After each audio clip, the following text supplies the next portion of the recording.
Салам достор. Бүгүн мен биз жашаган резорт жөнүндө айтып берем. Бул резорттун аты Паньоло Халы. Ушул жөнүндө суроолор көп келиптир. Ошого көрсөтүп, айтып бергенге аракет кылам. Негизинен бул резортто америкалыктар жашашат. Гавайи өзүнчө арал болгону менен Американын карамагына карайт. Ошол үчүн америкалыктар көп эс алышат жана үйлөрдү алышып, ошол vacation home катары колдонушат. Биз жашаган аралдын аты Молокай. Ошол Гавайинин Молокай аралынын батыш жагында жайгашкан, океандын жээгинде. Эгерде картадан карасак, бул Молокай аралы ошонун батыш жагынын океанга жакын ушул жеринде жайгашкан. 50 метр бассаң океанга чыгасың. Негизинен бул аралдын ушул батыш жагында 3 ушундай резорт бар. Ошонун бири бул. Эмне үчүн резорт? Бул жердеги үйлөр частный болгону менен ушулордун баары чогулуп ушундай резорт түзүшүп алган. Баарынын эрежелери бар. Баары ортого акча чогултушуп, ушул жашыл токойун карашат, бузулган нерсени оңдошот. Ушундай өздөрү резорт кылып түзүшүп алган. Бул жерде Американын орточо байлары жашашат, жөнөкөй миллионерлери. Алардын бул 3-чү, 4-чү, 5-чи үйлөрү көптөрүнүн. Алар жылына 1 айга же 2 эле жумага келгендери да бар арасында. Анан көпчүлүк учурда үйлөр бош турат. Ошол себептен машинелери дагы үстү жабылып, оролуп, ошентип турган болот. Биздин видеолорду көрүп, бул жакта адамдар жашайбы, бошку, эч ким жокпу деп сурашат. Негизинен постоянный жашаган адамдар аз эле, көбүнчө келип кетишип, ушундай коттедж катары колдонушат. Мисалы, бир жылына 1 айга же 2 жумага ошол vacation home катары колдонушуп, калган учурда өздөрүнүн үйлөрүндө жашашат Америкада. Ошол үчүн бул үйлөр көптөрдүн 2-чи, 3-чү же 4-чү үйлөрү көп учурда бош турат. Машинелери дагы үстү жабылып бош турат. Майрамдарда, могу Christmas майрамында же Thanksgiving майрамдарында келишип, үй бүлөсү менен эс алып кетишет. Бул жерде private property Paniolo Hale дейт. Residence only. Башкалар кирсе болбойт дейт. Ошол жерде жашагандары үчүн ошолор эле кирсе болот. Бул жака. Анан бул жерден киргенде офис, ушул жердеги резиденттер үчүн офис бар. Ичи ушундай бактарактар тигилген, гүлдөрү тигилген, жашыл. Өзүнчө бир экосистема. Парковкалары. Hi. Good, how are you? Hi. Yeah, she is. Бул жердин өзгөчөлүгү тазалыгы, тынчтыгы. Анан бул жерде жашагандардын ушул эрежелерди сактаганы. Өздөрү эреже түзүп, илип коюшкан. Баары ошол эрежелерди билишет. Анан ошол эреже менен жашашат. Бирөөлөрдүн тынчтыгын бузушпайт. Ошондой. Башка бул жерде жашабагандардын дагы келгенин каалашпайт. Бул резортко. Мындай, мисалы, бассейндин алдында ушундай жазууларды коюп койгон. Башкалар келсе болбойт. Бул жерде жашагандар гана кирсе болот деп. Бул бассейнге киргенге ушундай колду тазалап, hand sanitizer колдонуп, анан кирсе болот. Бассейнге ичинен сыртынан ключ менен кирип, ключ менен чыгыш керек. Менде азыр ключ үйдө калып калыптыр. Ушул бассейнибиз. Бул бассейнди күндө тазалашат эртең менен. Бул резорттун ичинде ушундай тропикалык жемиштер өсөт. Мисалы, бул парковканын жанында өсүп турган папайя, авокадо бар, манго бар, папайя бар, могу чоң жалбырактуулар булар банандар, дагы мандарин бар. апельсин бар, лимон бар, булар бамбуктар. Тиги бамбуктар чоңоюп калыптыр. Ушундай негизинен бул аралда суу тартыш болгон үчүн мындай жашыл бакты мындай кылып жашыл кылып өстүрүш аябай кыйын. Бирок бул жерге ушундай чоң дарактарды эгишип, анан дарактын көлөкөсүнө ушундай гүлдөрдү, жашылдарды тигип коюшкан. Ушинтип өздөрүнчө бир жашыл токой кылып алышкан. Аябай жакшы көлөкө. Балдар токойдун ичинде ойноп жүрө берет. Жемиштерин жесе болот. Тамгалар менен бул жерде I, J ден башталган коттедждер бул жакта дейт. K бул жакта, H бул жакта. Ушинтип тамгалар менен ар бир зданияга, ар бир үйгө тамга коюп койгон. Машинелер ушундай үстүлөрүн жабып коюшкан. Кээ пандемия башталгандан баштап келиши элек. Андай эскирип, жалбырактар туруп калган.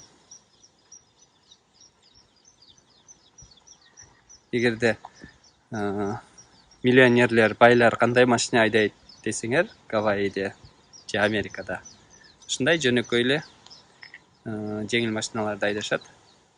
Машинеге көп деле басым жасашпайт, жөн гана транспорт катары. Гүлдүн аркасында гриль бар. Пикник кылып отурганга отургуч. Бул грильдери. Бул экинчи гриль. Бул жерден грильдин эрежелерин окуп билип алса болот. Кантип күйгүзүш керек, алын жазып койгон. Андан кийин бул жерден өчүрүп коюш керек газды бүткөндөн кийин. Кызыктуусу бунун ичинде мындай кагаз бар. Бул кагазды ушул жерде иштеген, бул жерде жыйнагандар грильди саат канчада келип карады, саат канчада келип буларды тазалады, ошону жазып турушат. Ошондо ким тазалаганы жөнүндө маалыматты билип алса болот. Кону мындай Г болуп аябай чоң балкондору бар. Анан экинчи этажда үстүндө айнектери бар, мындай терезелери. Анан балкондоруна тор капталган. Чиркей кирбесин деп ушу бардык балкондор. Мындайча айтканда балконунда кадимкидей жашоо эртеден кечкери ошол жерде болсо болот да. Теги айнектери үстүнө коюп алышкан. Түндө ошол жерден жылдыздар, ай көрүнүп турат. Бул жактан океан көрүнөт. Бул резорттун океанга чыккан жагы. Биз машина менен кирчү жерден кирдик. Ушул жерден келип океанга чыгып кетсе болот. Бул жерден чыкканда вид ушундай. Бул биздин серфинг кылган пляж. Ушул жерге басып барып серфинг кылабыз. Мындай басканда бул жерде балык кармаган пляж. Балдардын дагы ушул сууга түшкөн пляж ошол жерде. Кечинде бул жерден резиденттери чыгышып, могул жерде тизилип отурушуп алып, закат көрүшөт баары. Ар бир үйгө өзүнчө ушундай цементтен жол кылып койгон. Калган жерлеринде топурак, гүлдөрдү, дарактарды тигип койгон.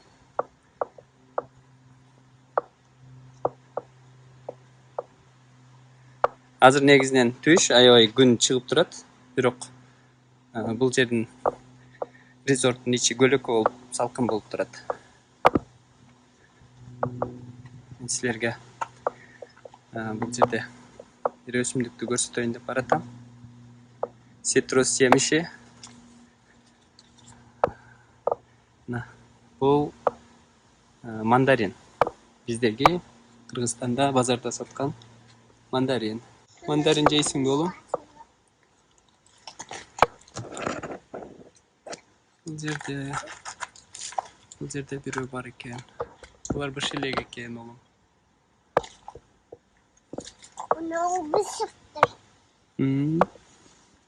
Ana bayım da. Mandarin жейсиңби? Mandarin. Азыр мен сага алып берем.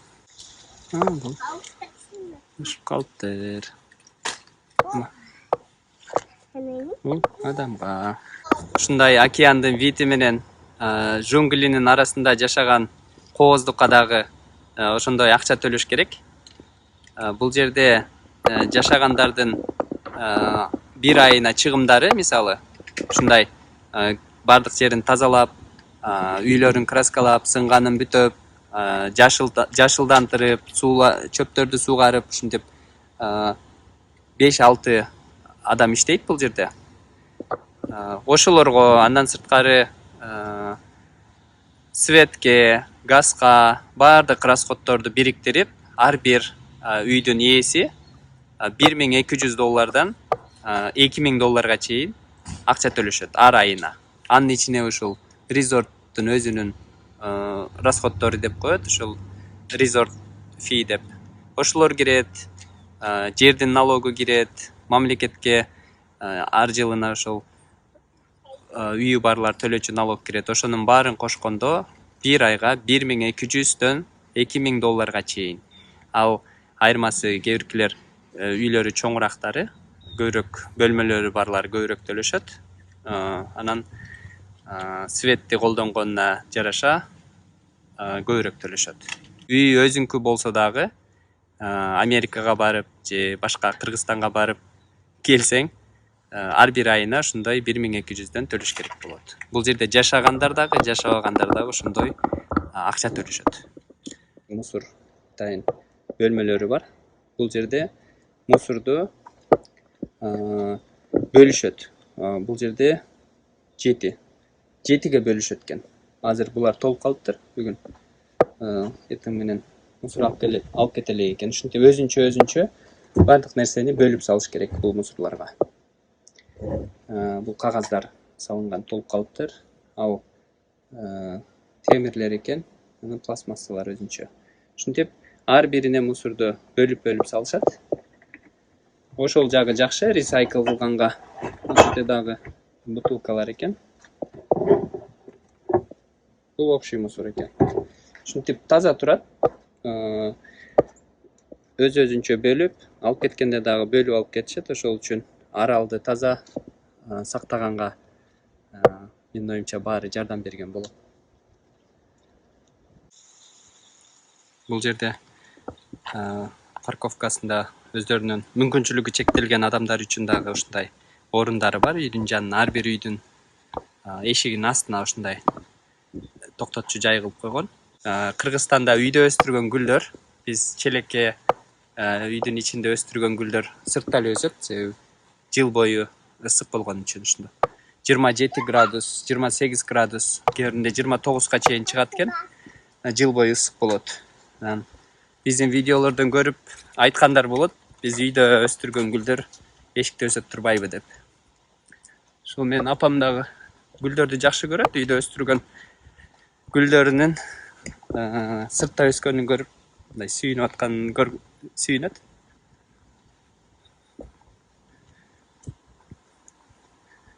Өзүнчө ичи бир гүл бакча десе болот. Бул жерде дагы бир мүмкүнчүлүгү чектелгендер үчүн парковка. Бул жерде катуу айдабагыла деп жазылган сайын турат. Гүл атын билбейт экем. Тетиги бой узун гүл дагы бар, коңгуроо гүлгө окшогон. Бул жерде чылым чегүүгө болбойт деп жазылып турат. Негизинен бул резорттун ичинде такыр чылым чеккенге болбойт. Бул океандан кирген жол. Океандан келип атканда ушундай кире бериште душ турат. Ушул душтан жуунуп, кумдарды түшүрүп, анан үйгө кетишет элдер. Бул жерге душ коюп койгон. Ушул жерден кумдарын түшүрүп, буттарын жууп,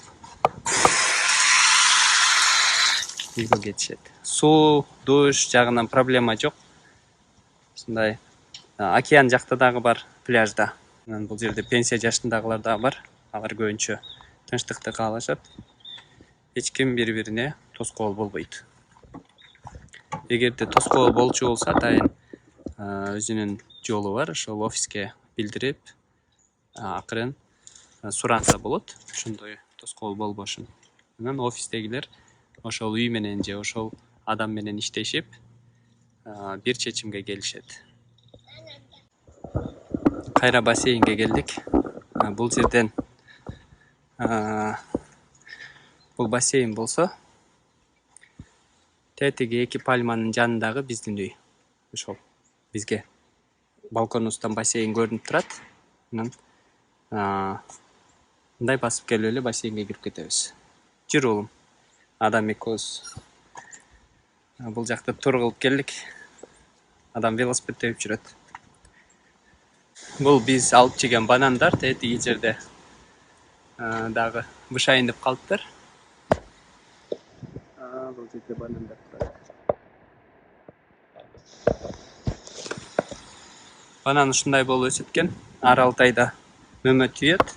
6 айдан кийин жүгөрү сыяктуу эле мындай түйүнөн кыркып салат экен дагы. Жанынан өзү өсүп чыга берет экен, мындай кичинекей болуп. Биздин эшиктин алды ушундай. Мындай келгенде тетиги аркасындагы балкону, алдында дагы бир балкон бар. Бул жерде аябай чымчыктар көп болот, көбүнчө. Чымчыктар сайрашып, ушул коюу дарактарга конушат. Ушундай бул жерде бермет менен адамдын скутерлери, велосипедтери, балык кармагыч торлору турат. Офис деп ушул жерге жазып коюптур. Офистин кире бериши ушундай. Чоң жалбырактуу гүлдөр турат экен. Мүмкүнчүлүгү чектелген адамдарга чоң маани беришет. Бул жерде эмеси турат. Биринчи офиске киргенде эле ушул жерге токтотсо болот экен. Андан кийин ар бир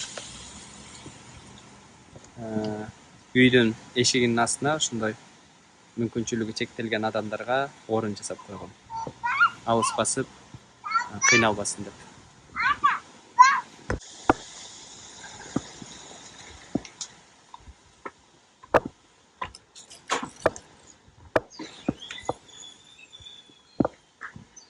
Мезгил келген.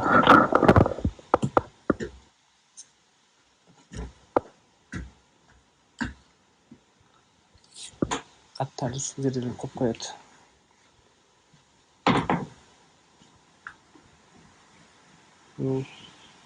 Ичи офис. Мына бул балконунда ушундай каттарды алып кетсек болот. Кат менен FedEx'тер келген, UPS'тен келген. Посылкаларды алып кетсе болот. Бул жерде иштегендердин офиси. Ушул жерде шаймандарын коюшат, машинелерин токтотушуп, анан үйүнө кетишет. Бул болсо чоң машина келип алып кеткен мусордун контейнерлери. Резорттун ичиндегилерди өздөрү жумушчулар чогултушуп ушул жерге салып коюшат. Бул жерден күндө эртең менен машина алып кетет, чоң машина. Ушундай өзүнчө атайын орун жасап коюшкан. Дагы отун маселеси мындай. Бул жакта негизинен отун жакпаган үчүн көбүнчө грилдер газ менен иштейт. Ал эми үйдүн ичиндеги печкалар, духовкалар ток менен иштейт. Үйдү ысытыш үчүн отун колдонулбайт, ушу газды тамак жасаганга же гриль бышырганга эле колдонушат. Ошол үчүн отундар мынтип эле жатат. Пальманы бутаган бутактар экен. Бутагандардын гүлдөрдүн бутактарын ушул жака таштайт экен, көң болот экен. Ал эми отундар ушинтип кесилген боюнча таштап коюшат. Буларды деле чирисин деп таштаптыр. Кесип таштап койгон. Ал эми жаш дарактарды Кыргызстандагыдай кылып эч ким кыйбайт. Газ бар үчүн отундун кереги жок. дарактар ушинтип эле, отундар ушинтип эле эч кимге кереги жок болуп жатат. Мен каалайт элем Кыргызстанда дагы газ болуп же башка экологияга зыяны жок түр менен үйлөрдү жылытып, отундар ушундай жаш дарактар кыйылбаса деп. Бул жакты дагы кичине алмаштырып, мебелдерди жылдырып, ашыкча мебелди тиги Airbnb'ге койгон үйгө алып барып коебуз. Калганын ушул жерге сыйгаштырабыз эми. Бул жакта бизге жаккан жери үй алганда мебелди кошуп, ичиндеги идиш аягына чейин бардыгын чогуу сатат экен. Потому что Мейнлендтен алып келиш аябай кыйын болгондуктан. Мынакей бул жерден киребиз. Бул биздин жаңы үйдүн номери. Ушундай кире бериш. Киргенде эле биринчи ванна, биринчи этаждагы. Мынакей душу менен. Анан сразу сол жака кухняга кирет. Кухнясы чоң экен, идиш салганга жакшы месталар бар экен. Бул жака негизи бир нерсени алып келиш аябай оор болгондуктан көп нерсени ушу моюнча эле калтырабыз. Посуда майканы алмаштырабыз деп атабыз и холодильникти алмаштырабыз. Бул жерге чоң, мына өзүнүн орду мынча место бар экен да. Бул жака чоң холодильник алып келип коебуз, калганын ушундай эле оставим. Биз Чикагога кеткенде тапшырганга оңой эле болот. Бул болсо зал. Мебелдин бардыгы калды, ошого биз эч нерсени алмаштырбадык. Зал аябай чоң экен. Бул жер dining table, тамактануучу жер, балкон, балкон дагы аябай чоң. Балкондо да тамактана турган жай бар. Ошого биз бир аз эмени планировканы алмаштыралы деп жатабыз. Бул жерге хамок илип койдук. Бул жерде бассейн, бассейндин арагынан түз бассак, уже пляжга чыгабыз. Эшикте көрүнүшү ушундай, ковбойский стилде салынган үйлөр экен. Open space, потологу дагы бийик. Бул жерге биз офис кылайлы деп атабыз. Бул жерде, так как тамактануучу жайды тиги жакка чыгарып, буну мындайраак жылдырып туруп эле иштейбиз бул жерде, потому что эртең менен иштейбиз биз балдар уктап жатканда. Ылдыйда көбүрөөк место болуп калды. Буга чейинки үйүбүз кичинекейраак болчу. Телевизор, как всегда, storage, ванна. И вот кухняда, мындай караганда. Эң жакшысы кухняда идиш жууп атканда вид сонун болот экен. Чымчыктар сайрап атат. Эми спальняды көрөлү. Ошо кирген жак. Спальнядан чыкканда эле, эшиктен киргенде эле сол жакта экинчи этажга чыга турган лестница. Бул үйдүн дагы бизге жаккан жери 2 bathroom, получается full. Экинчи этажда сразу эле чоң ванна. И бул жерге эме заказ кылып койдук. Стиральный машина. Сушилкасы менен үстү түйүү менен заказ кылдык. Жакында келиш керек. Вот, бул душ. Обычный душ. Место көп. Душ боюнча калат. Стиральный машина менен сушилкадан башка эч нерсе кошпойбуз. Бул жак storage. И вот спальня. Спальня тоже аябай просторный, чоң экен. Бул жерге биз двухъярусный балдардын кроватын алып келебиз. Ойлоп атабыз бул жерге же бул жака коебуз деп. Диванды бир аз жылдырып туруп. Биз бардыгыбыз азырынча чогуу жашайбыз, балдарды бөлө элекпиз. Особенно Гавайида болгон үчүн. Чикагода өздөрүнүн комнатасы бар болчу. Бул жак балкон.